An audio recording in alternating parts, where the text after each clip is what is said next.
Betul lah kalau kita kuli pada Allah, kita ada kekuatan akidah, mudah je kita nak ubah, mudah je kita nak hijrah.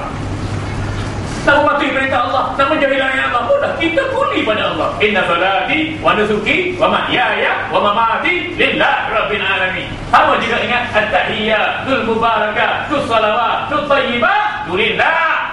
Betul tak? Kita yang tahu jawapannya. Apa ada nanti kita?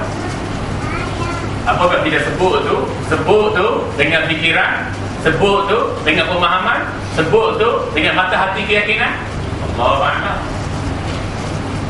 Ini lidah biasa menipu, lidah makan benda yang haram, mulut telah yang haram, gigi punya benda yang haram, liur dipaling dengan benda yang haram, kerongkong disebab benda yang haram. Mudahkah kita nak istighfar? Mudahkah kita sebut ayat-ayat Allah dan kita memahami dan menjiwainya? Nak menyampaikan kita pada maksud kuli kepada Allah. Mudah tak? Susah kan nak sampai dah. Tapi kita tahu kita banyak dosa buang pahala jauh daripada Allah, kita taubat nasuhah. Ambil masa sekejap je lah, taubat nasuhah. Apa 30 saat je taubat nasuhah. 20 saat boleh, 10 saat boleh. Taubat nasuhah. Ada 3 syarat. Jadi istighfar kita mampukan dosa kecil. Jadi kita bersih. Tak perlu lagi buat paripurna bersih. So, kita bersih dulu diri kita. Bersih dulu antara hubungan kita dengan Allah. Bersih antara kita dengan manusia. Kita hidup lagi bini. Tiap-tiap pagi, petang, siang, malam minta maaf. Suami minta maaf bini, minta maaf ayah, minta maaf adik, minta maaf darling, minta maaf. Abah ni nak jadi kuli Allah, abah jadi hamba Allah, abah ni nak masuk syurga.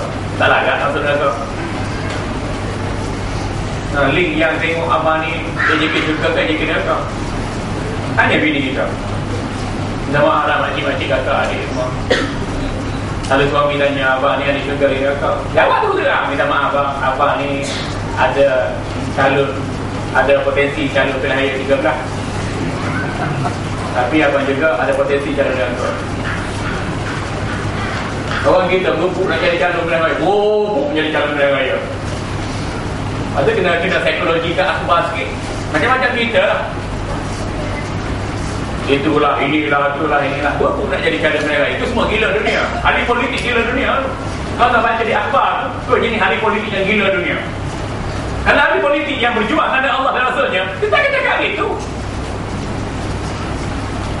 Tak puas hati, kita jumpa, kita bincang, kita capai putusan bersama untuk agama, untuk Allah, untuk Rasul, untuk akhirat. Ini cari jawatan. Ini jawatan. Dulu tak ada jawatan, tak ada gaji. Ni nampak jawatan besar, nampak gaji. Uyuh. Nak tinggal bayar. Nanti cinta dunia. Ayah nak tinggal harta tahta kuasa rupa wanita dan gelema. Gitu. Kita nak kejar calon kita. Calon berhaya.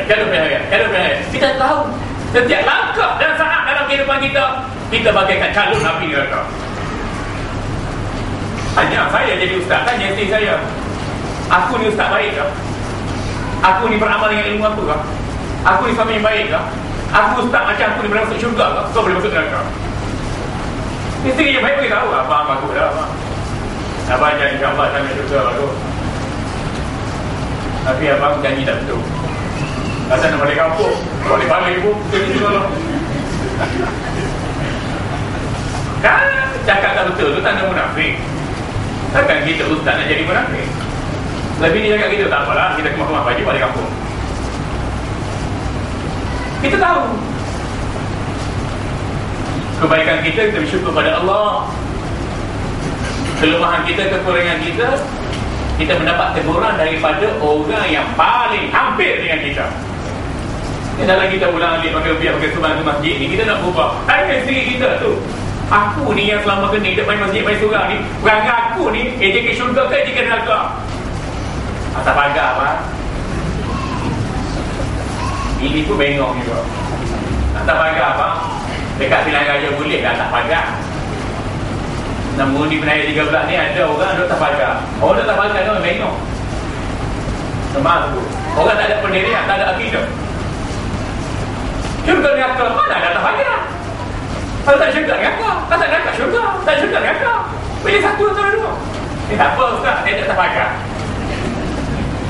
orang duduk atas pagar? Buat pagar rumah 40,000, 50,000 duduk atas pagar. Mana ada orang? Orang atas pagar tak ada pendirian. Tak ada aman, tak ada. Tak ada hajar, tak ada. Macam haju fisabilillah lagilah tak ada atas pagar. Bagi apa? Bagi duit RM100 bantu anak sekolah. Bagi bantuan rakyat Malaysia RM500. Tak boleh lompat pagar. Kalau tak bagi, aku tak pagar. Kita mencari detik perubahan kerana keimanan. Kerana Allah dan Rasulnya. Dan kita sentiasa menghadap diri kita. Ada orang judi, Nabi kata al-kayyisu madana nafsahu wa amila lima ba'dal maut wa safi man ittaba hawa wa tamanna 'ala Allah. Orang judi dalam kamu adalah orang yang sentiasa muhasabah akan dirinya dan melakukan persiapan bagi menghadapi hari-hari selepas kematian. Itu judi. Kita judi ni experience 10 1, 20 1, 30 1. Judi ini belajar kat London, kat Amerika. Bodoh ustaz dengan dia Mesir. Tak judi ni, kalau judi gaji tinggi-tinggi, bang duit kerajaan 250 juta. Itu judi. Bodoh masuk pasangannya curi. Pas nak belasah, pecah muka. Tengok cari. Itu bodoh. Itu gitu. Judi bodoh kata Nabi. Bodoh kata Nabi. Judi ialah orang yang sentiasa muhasabah akan dirinya. Aku ni baik ke buruk ke, aku ni jahat ke, aku ni ahli syurga ke, aku ni ahli neraka ke, aku ni hari-hari buat dosa ke, buat pahala. Pasti Allah bagi pada kita. Dua badan ketuk, akal ketuk, nafsu ketuk, ruh ketuk. Kombinasi ini Allah beri sebagai modal insan. Kita ni buat pahala ke buat dosa. Kita ni melangkah hari, ganti minggu, bulan dan tahun ni nak ke syurga ke neraka. Kalau kita nak pergi buat dosa, nak pergi ke neraka, bodoh. Kita tak muhasabah diri kita. Dan ini juga ialah bukan sekadar muhasabah saja. Dia melakukan amalan bagi menghadapi hari lepas kematian. Ini dah nasi kambing. Boleh kambing. Kita buat program, habis program, nak makan, nak minum. Pagi esok bangun tidur letih, nak main subuh, nak makan, nak minum, nak bakar, pergi kerja, nak hidup selesa, ada kerja anak-anak bini kita. Okey, tuan-tuan, bila kita mati nanti, nak makan kat mana? Lepas mati, nak makan kat mana? Nak minum apa? Nak pakai apa? Nak duduk kat mana? Siapa depan, belakang, kanan, bawah, kiri kita? Sekarang ni kau fikir nak beli rumah kat mana, nak beli kau dengan siapa, nak anak berapa, nak beranak di mana, nak makan apa, nak minum apa, nak pakai apa. Kau tu fikirlah. Sekarang fikirlah. Apa kita juga kita akhirat lepas mati nanti. Tu fikirlah sikit. Kalau boleh fikir, kalau cuti. Ni Nabi kata kalau mau cuti, aku fikir lepas mati itu bagaimana guna alami. Tak nak hiduplah medan perjuangan kita. Jadi kan kita hidup tak fikir akhirat, bodoh. Okey, buat maksiat pada Allah, bodoh. Dia tak kenal Allah. Tak boleh buat maksiat pada Allah. Dia buat maksiat pula, dia tak ada rasa bersalah. Audit negara kata 250 juta projek Kaiban Lumbu tu, projek tak teluk. Itu audit negara, bukan masalah politik ni tuan-tuan. Minta maaf, bukan masalah politik. Ini masalah integriti. Masalah keimanan, masalah tanggungjawab kita pada agama, pada bangsa, pada negara. Bagi 250 sebulan Lumbu, kita pergi beli kondo, beli tanah. Betul. Kita tak betul. Betul lah pinjaman, tapi pinjaman tak betul. Orang tu buat urus lembu.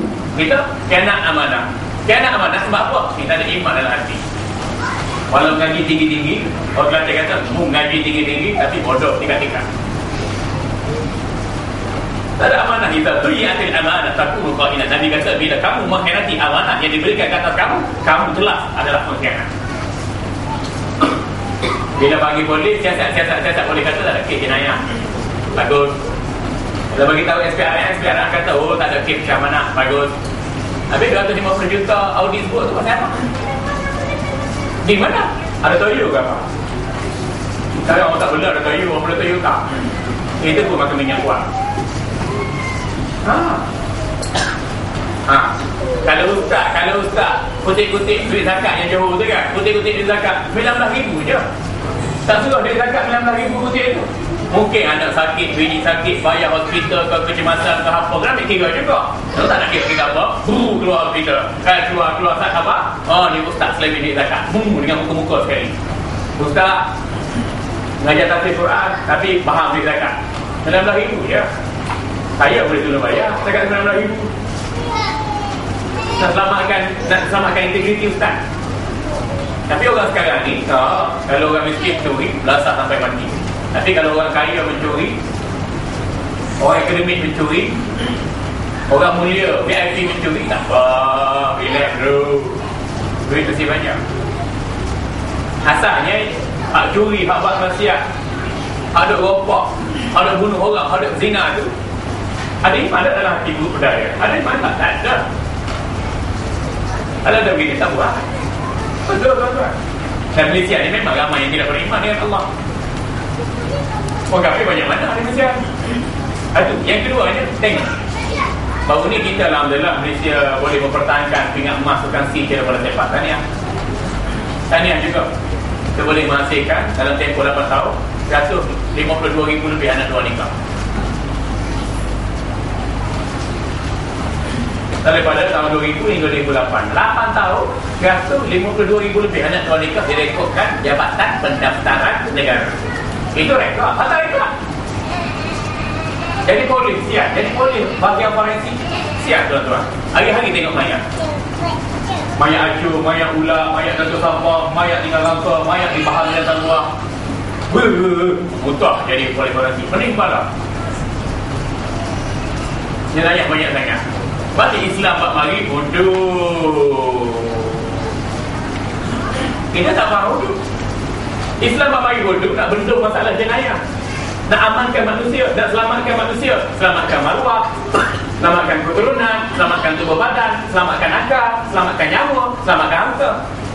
Tengok dalam paket bodoh. Bodoh berkaitannya bab curi. Curi bukan sembarangan. Cukup 10 syarat mencuri baru potong tangan. 10 syarat tu ada kitab-kitab fiqh. Baca kitab Matla'at Badrin ke, I'anatul Talibi ke,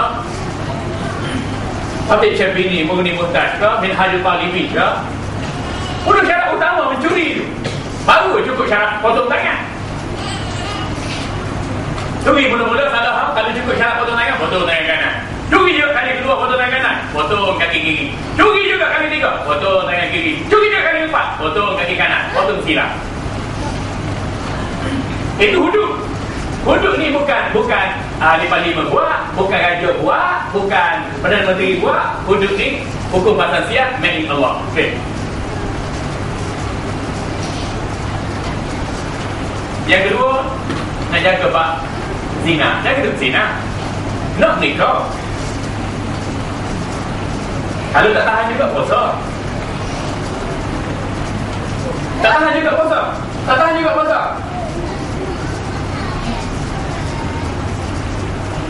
Faham sama belajar.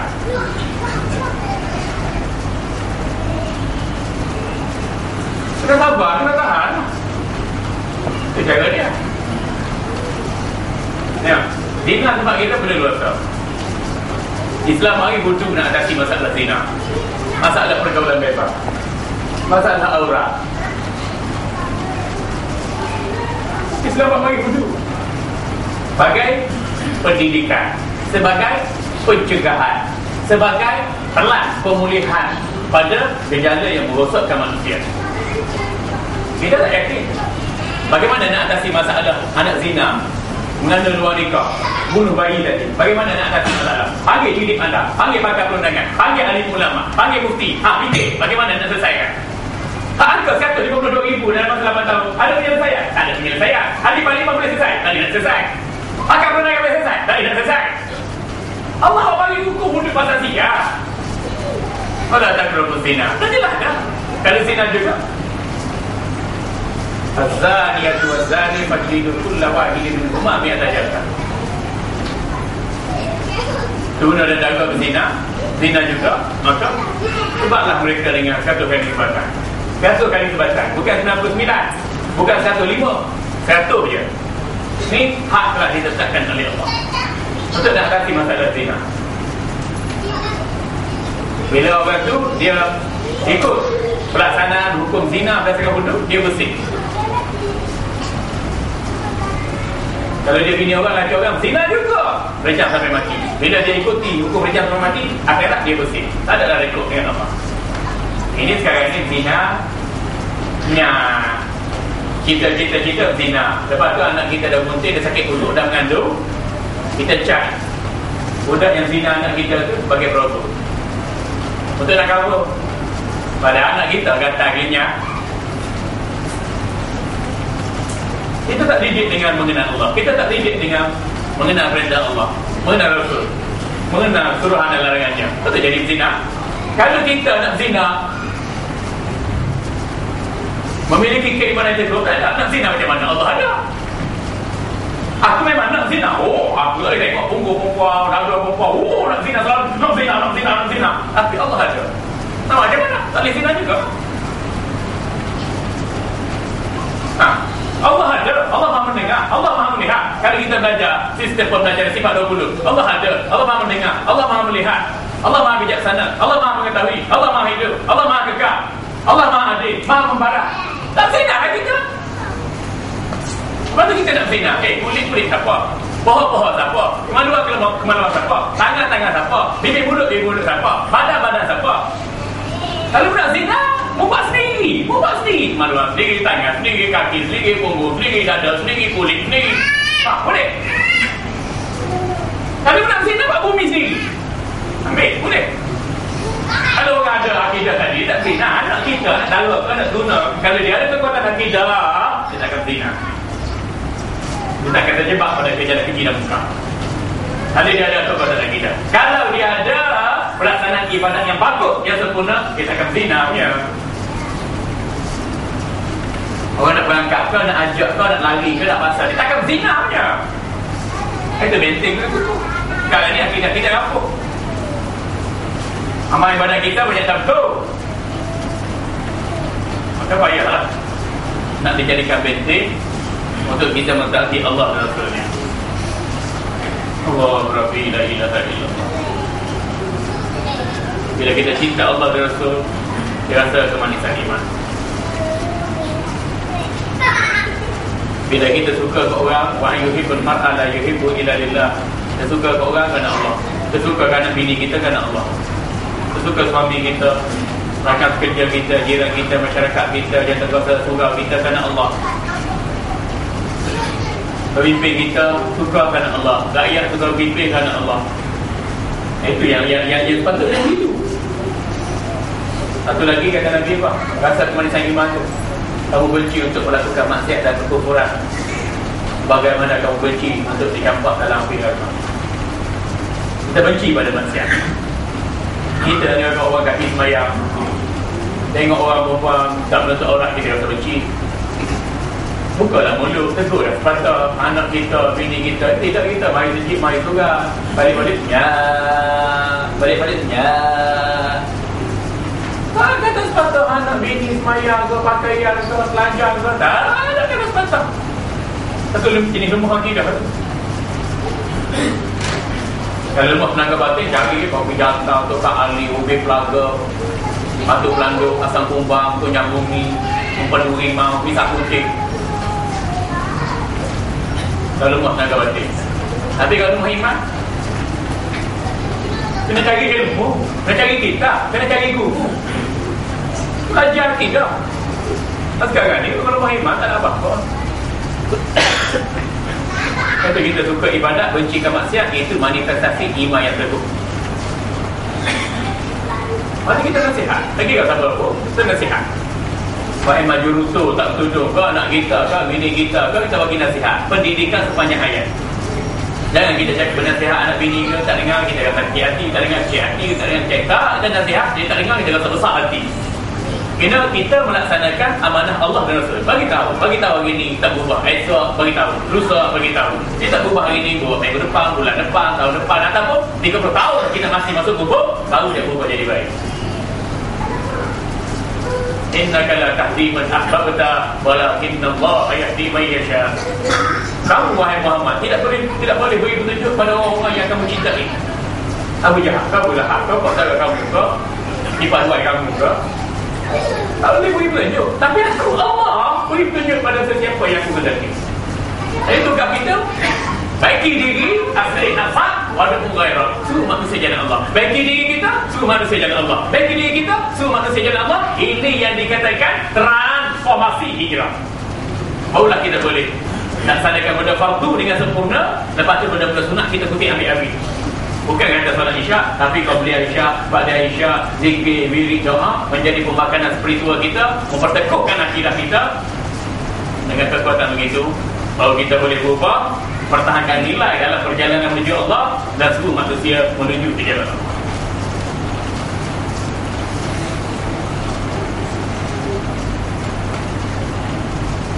Cukup tu. Ada tuan-tuan yang nak bincang, silakan. Wah, kali tamu dah buka soalan. Tuan-tuan silakan. Nak tanya, kau yakin ni ada ilmu tak ada ilmu, boleh jawab, kalau jawab nak kena lawak ke nak apa, silakan. Silakan. Assalamualaikum Ustaz. Waalaikumsalam warahmatullahi wabarakatuh. Ini ada dua pertanyaan. Baru-baru ini ada sebuah umarah. Umarah Dan ulama. Bukan, umarah saja. Tapi didampingi oleh ulama dan juga para sehat. Pernah mengatakan bahawa kita ni wajib satu cinta saja, cinta kepada kumpulan kita, tapi kita sebut kepada Allah, kumpulan kita saja, tak boleh dengan lain. Dan apakah ini boleh bagaimana dengan akidah yang umarah ini, dan bagaimana dengan sekelilingnya termasuk ulama-ulama? Jika betul dakwaan begitu, kita hanya kumpulan kita saja, bukan kumpulan yang lain, itu tak betul dakwaan. Itu menyeleweng. Yang dua Ustaz, macam mana pengaruhnya kepada rakyat dan orang yang itu pengaruh tidak sihat, pengaruh tidak bagus, tidak wajib diikut. Kalau dibuat sebagai dasar oleh pemerintah, tak wajib diikut. Kita cinta pada parti kita, pada kumpulan kita saja, tanpa diikat dengan cinta Allah dan Rasul, itu tak betul. Menyeleweng. Walaupun bijak, kita cerdik, kita pandai, kita diajar oleh Allah, ihdinas siratal mustaqim. Sebut dengan mulut, faham dengan akal, buktikan dengan keimanan. Ihdinas siratal mustaqim, tunjuklah kami jalan kebenaran, jalan yang lurus. Siratal ladzina an'amta 'alaihim, jalan yang dirintis. Minan nabiyyin siddiqin syuhada was salihin, itu para nabi, para sahabat, para syuhada, para salihin, para ulama. Ghairil maghdub, bukannya jalan yang dikamurkai ya Allah, waladhdallin, dan tidak pula jalan yang sesat. Jadi kalau kita menyeru pada kumpulan kita, parti kita, kepimpinan kita, kepentingan kita, tanpa dikaitkan dengan agama, menyeleweng. Sudah ya, jangan ikut.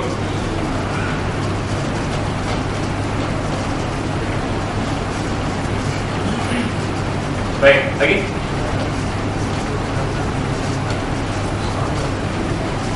Yang pertama, menyintai Allah dan Rasul lebih daripada selainnya.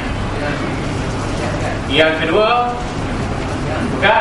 menyintai seseorang mata-mata kerana Allah SWT. Kita suka anak, suka bini, suka pemimpin, suka rakyat, suka kerja, lillahi ta'ala. Yang ketiga, baru benci kepada maksiat. Bagaimana kamu benci, kamu bakal dicampak dalam api neraka.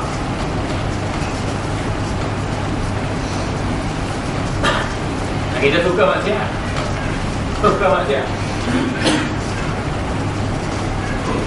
Allah. Lagi? Ustaz. Dalam keadaan seniru sekarang ni, dalam keadaan sekarang ni kan, kita berjuang kat Islam, untuk menegakkan Islam di muka alam ni lah, maksudnya hidup. Jadi kalau salah kita ni, kita beribadat, kita pergi haji, kita masjid, kita tak tinggal semua, tetapi kita tak cara langsung tentang perjuangan untuk menegakkan agama. Kita duduk macam tu apa, kepada orang lah. Kita semayang kita semayang puasa, zakat, haji, halal haram, cara kita je. Lepas tu kita tak ambil berat soal orang Islam. Nanti kata man lam yahtam bi amri muslimin falaysa minna. Orang siapa tak ambil berat tentang kepentingan urusan umat Islam, dia bukan di kalangan umat. Tapi kalau kita bukan umat Nabi tak akui keimanan kita, amal ibadah kita, kita jadi umat apa? Abu Lahab, Abu Jahal. Alhamdulillah. Tak betul. Mak aku malah cara dia orang nak apa nak tu nak iman cara aku. Ya, dia orang. Tak boleh itu, kena ambil, kena suara. Pada dalam satu hadis yang sahih Nabi kata, "Man ra'a minkum munkaran falyughayyirhu bi yadihi. Fa illam yastati' fa bi lisanihi, fa illam yastati' fa bi qalbihi, wa dhalika adhafu 'indah." Nabi katakan tengok kemungkaran, cegahlah dengan kekuasaan. Cegah dengan kekuasaan. Guna kekuatan undang-undang. Guna polis, guna askar, guna tentera, guna penyiasat, guna penguatkuasa. Dakwa, tangkap, kenakan tindakan. Undang-undang kita tak strong. Tapi tak apalah, mana ada yang tak strong, kita perkuatkan, perkasakan undang-undang. Mekanismenya kekuatan undang-undang adalah satu mekanisme yang teguh dalam kita menolak kemungkaran dan kemaksiatan. Yang kedua, Nabi kata, kalau tak ada kekuatan undang-undang begitu, kalau tak ada kekuatan dari sudut begitu, maka cegahlah kemaksiatan itu dengan lidah, dengan lisan, beri nasihat, bimbingan, tunjuk ajar, larangan, peringatan. Kalau tak mampu juga, cegah dengan hati. Ini kita semayang jaga kita, jaga buat maksiat, buat muka, senyap je. Itu kau mana diri kita. Allah, tak ambil pula dalam soal nasihat, dalam soal al-amru bil ma'ruf wa nahy 'anil munkar. Betul juga kita. Baik. Lagi? Waalaikumsalam warahmatullahi wabarakatuh. Saya bersama dalam adalah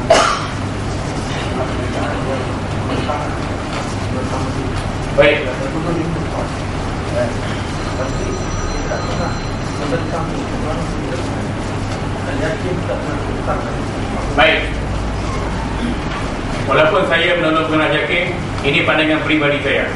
Kalau tuan-tuan nak tahu pandangan resmi JAKIM, tanyalah ketua pengarah JAKIM. Tapi bila nak tanya pandangan peribadi saya, hudud bukan hak individu, bukan hak parti, bukan hak kerajaan, bukan hak syarikat, bukan hak siapa-siapa. Hudud hak Allah. Setuju? Hello? Tahannya. Hello? Hudud hak Allah. Siapa hina hudud, memperolokkan hudud, menafikan hudud, menolak hudud, kafir, murtad. Tak kira dia daripada parti mana, bangsa mana, orang mana, kelompok mana, negeri mana.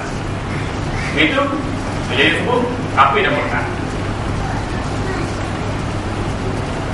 Kita manusia hanya ambil penjelasan hudud tu letak dalam enakmen. Ambil ayat Quran, letak dalam enakmen. Ambil ayat Quran, letak dalam enakmen. Dan kita bawa enakmen ni, silalah untuk dilaksanakan. Takkan kalau saya yang menggubal, menderap hudud, saya minta kerajaan negeri atau kerajaan pusat laksanakan, takkan nak kata hudud-hudud saya? Bodoh lah.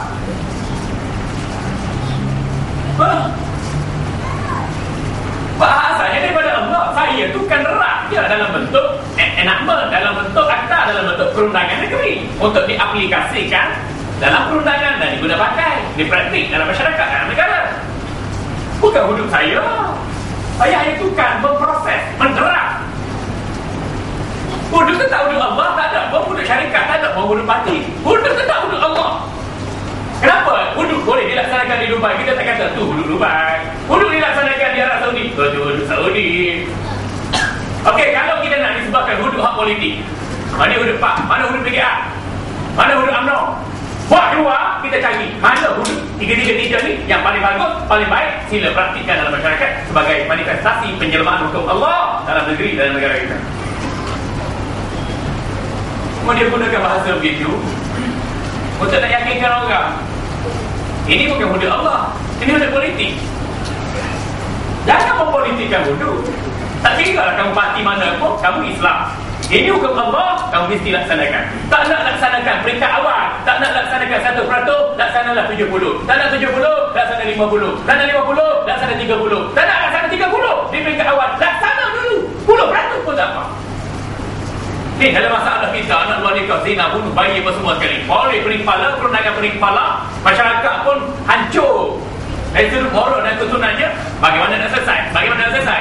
Praktikkan hukum zina, mengikut hukum hudud. Satu je kita guna pakai. Letaklah hukum 007, hukum jet spawn ke Hukum Al-Muhammadi ke? Hukum Al-Wasiqu Billah ke? Hukum Al-Muttasim Billah ke? Hukum Darul Ihsan ke? Hukum Ampang Jaya ke? Hukum 405 ke? Hukum 303 ke? Letak je nama apa-apa. Tapi penyelesaian pada masalah zina menerusi Al-Kitab wa Sunnah jelas. Orang yang begitu dia nak melekeh, dia nak main. Dia baru jaga 18 tahun.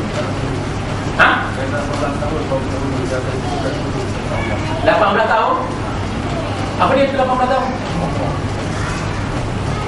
Apa wudu? 15 tahun. Tapi dalam wudu 18 baru dia